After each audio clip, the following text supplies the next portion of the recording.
Hi everyone, welcome back to my channel. So आज हम फिर से मिल रहे हैं एक बहुत ही ज़्यादा इंटरेस्टिंग टॉपिक के ऊपर डिस्कशन करने के लिए।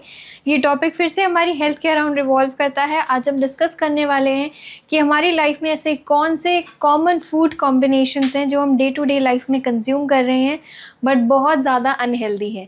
ये फूड कॉम्बिनेशंस भले ही आपको इमीडिएट कोई प्रॉब्लम ना दे रहे हो बट लॉन्गर रन में ये कितने ज़्यादा हार्मफुल हो सकते हैं, हम उनके बारे में भी डिस्कशन करेंगे। तो चलिए इस वीडियो में टाइम वेस्ट नहीं करेंगे, इस वीडियो को शॉर्ट और क्रिस्प रखेंगे और आपको ज़्यादा से ज़्यादा इन्फॉर्मेशन प्रोवाइड करेंगे। तो सबसे पहला अगर मैं फूड कॉम्बिनेशन की बात करूं, that is milk and your citrus fruits.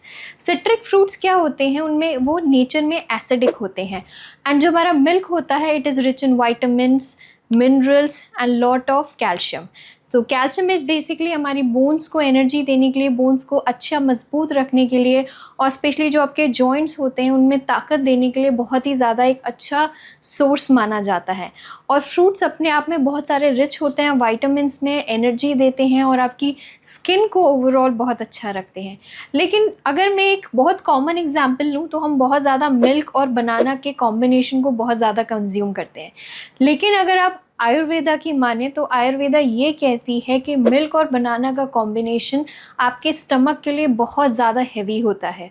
कुछ लोग तो इसे प्रॉपरली डाइजेस्ट भी नहीं कर पाते हैं, इसके जितने प्रॉपर आपको वाइटामिन्स, मिनरल्स और फाइबर मिलने चाहिए इससे, वो आप प्रॉपरली बॉडी एब्जॉर्ब नहीं कर पाती क्योंकि ये कॉम्बिनेशन इतना ज़्यादा हैवी है।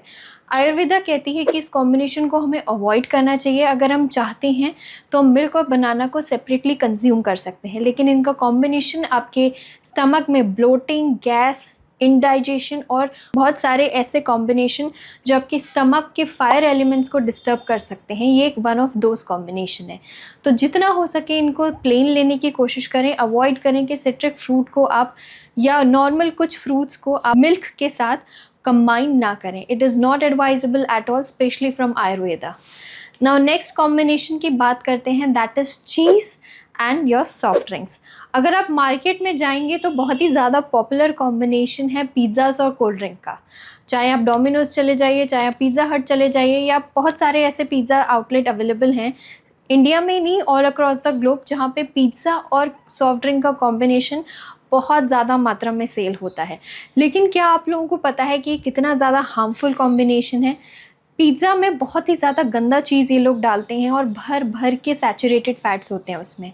नाउ अगर मैं सॉफ्ट ड्रिंक की बात करूँ, सॉफ्ट ड्रिंक में बहुत ज़्यादा अमाउंट ऑफ शुगर, बहुत ज़्यादा अमाउंट ऑफ फ्रक्टोज अवेलेबल होता है और ये सोडा होने की वजह से ही ये नेचर में एसिडिक भी होती है, जो आपकी चीज़ को डाइजेस्ट करने में बहुत ज़्यादा डिस्कम्फर्ट कर सकती है। बहुत ज़्यादा चीज़ भी आपकी बॉडी के लिए हेल्दी नहीं होता है। डेफिनेटली बहुत सारे न्यूट्रिशन एक्सपर्ट्स ये कहते हैं कि हमें डेयरी प्रोडक्ट में चीज़ एक ऐसा प्रोडक्ट है जिसे हमें डेफिनेटली कंज्यूम करना चाहिए और ये आपकी बॉडी के लिए हेल्दी भी होता है, बट एक अच्छा क्वालिटी का चीज़ और एक हेल्दी चीज़ और एक मॉडरेशन अमाउंट में चीज़ ही आपकी बॉडी के लिए हेल्दी होता है। एक्सेसिव चीज़ और अगर आप सॉफ्ट ड्रिंक के कॉम्बिनेशन को कंबाइन करेंगे तो आपको ब्लोटिंग, गैस और बहुत ज़्यादा टॉक्सिन्स प्रोड्यूस हो सकते हैं आपकी बॉडी में। सो ये कॉम्बिनेशन भी एक्सपर्ट्स के अकॉर्डिंग एडवाइजेबल बिल्कुल भी नहीं है। तो चलिए अब बात करते हैं नेक्स्ट की। हम लोगों इंडियंस में बहुत ज़्यादा पॉपुलर है एक ऐसा बेवरेज जिसे हम यूजुअली हर टाइम पे पीना पसंद करते हैं, that is none other than T.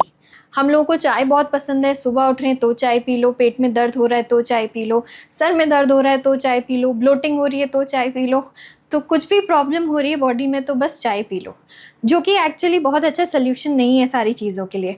और बहुत सारे इंडियंस ऐसी प्रैक्टिस करते हैं कि वो खाना खाने के तुरंत बाद चाय पी लेते हैं, या अगर वो कोई मील कंज्यूम कर रहे हैं तो उसके साथ भी चाय ले लेते हैं। चाय में बहुत ज़्यादा अमाउंट में टैनिन मिलता है। अब टैनिन के अंदर ऐसी प्रॉपर्टीज़ होती हैं, आपकी मील में जितना भी प्रोटीन और फाइबर होता है वो टैनिन एक ऐसा कंपोनेंट है चाय का जो इनके एब्जॉर्प्शन को बहुत ज़्यादा हैम्पर करता है, उनके बीच में डिस्टर्बेंस लाता है।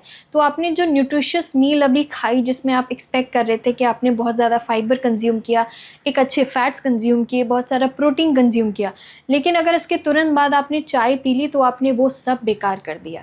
सो एडवाइस किया जाता है कि आप लोग कोशिश करें कि मील खाने के एटलीस्ट 30 से 40 मिनट्स तक चाय ना पिएं।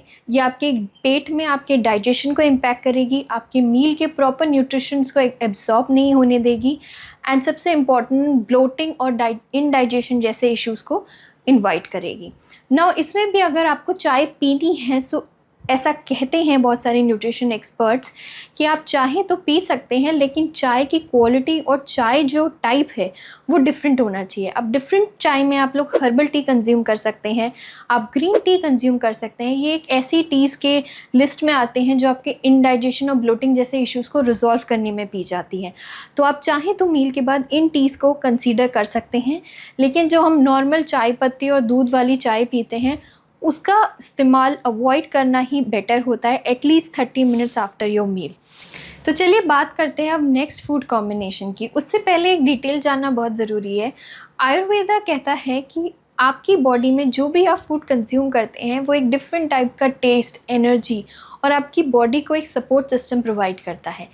लेकिन अगर दो इनकम्पैटिबल फूड्स को आप मिलाएंगे और आपकी बॉडी में एब्जॉर्ब करने के लिए भेजेंगे, तो आपकी बॉडी बहुत ज़्यादा वेल रिस्पॉन्ड नहीं करेगी और ना ही उसे प्रॉपर्ली एब्जॉर्ब करेगी। नाउ इस पे ध्यान देने वाली बात यह है कि इनकम्पैटिबल कॉम्बिनेशंस होते क्या हैं। हर फूड की अपनी एक बॉडी में एब्जॉर्ब होने की शक्ति होती है, एक अपना नेचर होता है। जैसे पानी अपने तरीके से एब्जॉर्ब होता है, टोमेटोज़ आपकी बॉडी में अलग तरीके से एब्जॉर्ब होते हैं, क्यूकम्बर्स हो गए, वेजिटेबल्स हो गए, फ्रूट्स हो गए, तो सबका नेचर अलग होता है और वो अलग अलग तरीके से आपकी बॉडी में एब्जॉर्ब होते हैं। इसलिए सजेस्ट किया जाता है कि आप सब कुछ एकदम से कंबाइन ना करें। इसी तरीके से ऐसा कॉम्बिनेशन अब हम डिस्कस करेंगे जो बहुत ही ज़्यादा हार्मफुल है। लोग बहुत ज़्यादा मिल्क और सॉल्ट को कंबाइन करते हैं।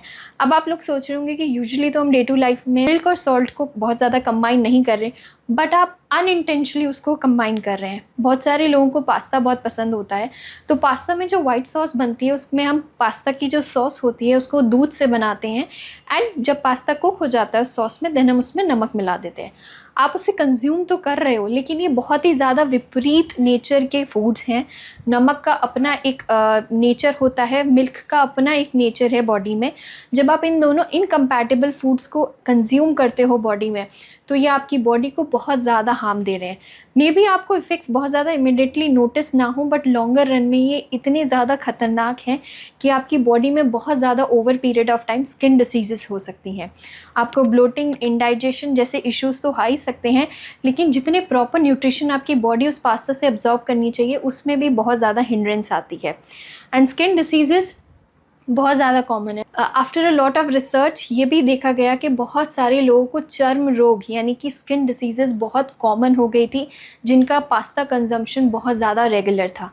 एंड रिसर्च के बाद ये पता चला कि मिल्क और सॉल्ट के मिक्सचर होने की वजह से उनकी बॉडी में ऐसे इश्यूज़ आ रहे थे। सो इट इज़ एडवाइजेबल कि आप मिल्क और सॉल्ट को कंज्यूम ना करें साथ में। चलिए बात करते हैं अब नेक्स्ट कॉम्बिनेशन की, that is tomatoes and cucumber. हम लोग सैलड्स में इनको बहुत ज़्यादा कंबाइन करते हैं, लेकिन टोमेटो का अपना एक नेचर है और क्यूकम्बर का अपना एक नेचर है। टोमेटोज़ जो होते हैं वो एसिडिक होते हैं नेचर में, और क्यूकम्बर में बहुत ज़्यादा अमाउंट में पानी होता है और वाइटामिन्स होते हैं अलग अलग तरीके के, और हाइड्रेशन बहुत अच्छा देता है अगर आप क्यूकम्बर को कंज्यूम कर रहे हैं। लेकिन इन दोनों को साथ में कंज्यूम करना इज़ नॉट एडवाइजेबल। टमाटर में बहुत ज़्यादा अमाउंट में विटामिन सी भी पाया जाता है, लेकिन क्यूकम्बर क्या एक ऐसा मैं ये कहूँगी एक ऐसा सैलड का रूप है, अगर आप इसको टोमेटो के साथ कंज्यूम करेंगे तो टोमेटो से जो आपको विटामिन सी एब्जॉर्ब होना चाहिए आपकी बॉडी में, ये उसमें इंटरफेरेंस करता है और प्रॉपर्ली विटामिन सी को एब्जॉर्ब नहीं होने देता। इसलिए एडवाइस किया जाता है कि आप टोमेटो और क्यूकम्बर को सैलड में या किसी भी तरीके से जितना हो सके साथ में कंज्यूम करना अवॉइड करें। इन्हें आप सेपरेट टोमेटो सैलड बना सकते हैं विद अनियन, आप सेपरेट क्यूकम्बर सैलड बना सकते हैं। सो इट इज़ एडवाइजेबल कि इन दोनों कॉम्बिनेशन को आप एक साथ कंज्यूम ना करें। तो चलिए अब बात करते हैं हमारे लास्ट कॉम्बिनेशन की, that is yoghurt and citrus fruit. So बहुत सारे लोगों का नेचर होता है कि जैसे कि ग्रेप फ्रूट हो गया, फ्रूट्स योगर्ट में डाल के वो लोग बहुत ज़्यादा खाते हैं। सिट्रस फ्रूट्स जितने भी होते हैं वो बहुत ज़्यादा एसिडिक होते हैं नेचर में, एंड योगर्ट की अपनी प्रॉपर्टीज़ होती हैं, अपना एक डाइजेस्टिव फायर होता है। जब आप इन दोनों फूड्स को कंज्यूम करके अपनी बॉडी में डालते हो तो ये आपके डाइजेस्टिव एलिमेंट्स को बहुत ज़्यादा चैलेंज करते हैं, एंड आपको ब्लोटिंग, गैस और डिस्कम्फर्ट जैसी बीमारियाँ, डिस्कम्फर्ट जैसे इश्यूज़ देखने को मिल सकते हैं। तो एक्सपर्ट्स ये कहते हैं कि आप इन दोनों फूड्स को सेपरेटली खाएं, या फिर अगर आपको योगर्ट में फ्रूट्स ऐड भी करने हैं तो आप ग्रीक योगर्ट में बहुत सारे नेचुरल स्वीट फ्रूट्स ऐड कर सकते हैं, जैसे कि ब्लूबेरीज हो गई या फिर आपके मैंगोज हो गए या फिर एप्पल हो गए, तो आप इन फ्रूट्स को डाल के उसमें खा सकते हैं। बट अवॉइड कीजिए कि सिट्रस फ्रूट को आप योगर्ट के साथ मिक्स ना करें, it is not an healthy combination. ये थे कुछ ऐसे कॉमनली कॉम्बिनेशन जो हम डे टू डे लाइफ में बहुत ज़्यादा कंज्यूम करते हैं बट ध्यान नहीं देते हैं। डेफिनेटली इनका इफ़ेक्ट बहुत ज़्यादा इमीडिएट नहीं है, लेकिन लॉन्गर रन में ये बहुत सारी डिजीज़ में कन्वर्ट हो सकती हैं। अपनी बॉडी की रिस्पेक्ट कीजिए, इनके डाइजेस्टिव फायर की रिस्पेक्ट कीजिए और जितना हो सके इन कॉम्बिनेशंस को अवॉइड करने की कोशिश कीजिए। I'll stop this video here. I hope you really like this information. I'm gonna see you in the next video with another very creative and informative video. So till then, bye bye, and I'll see you in the next video.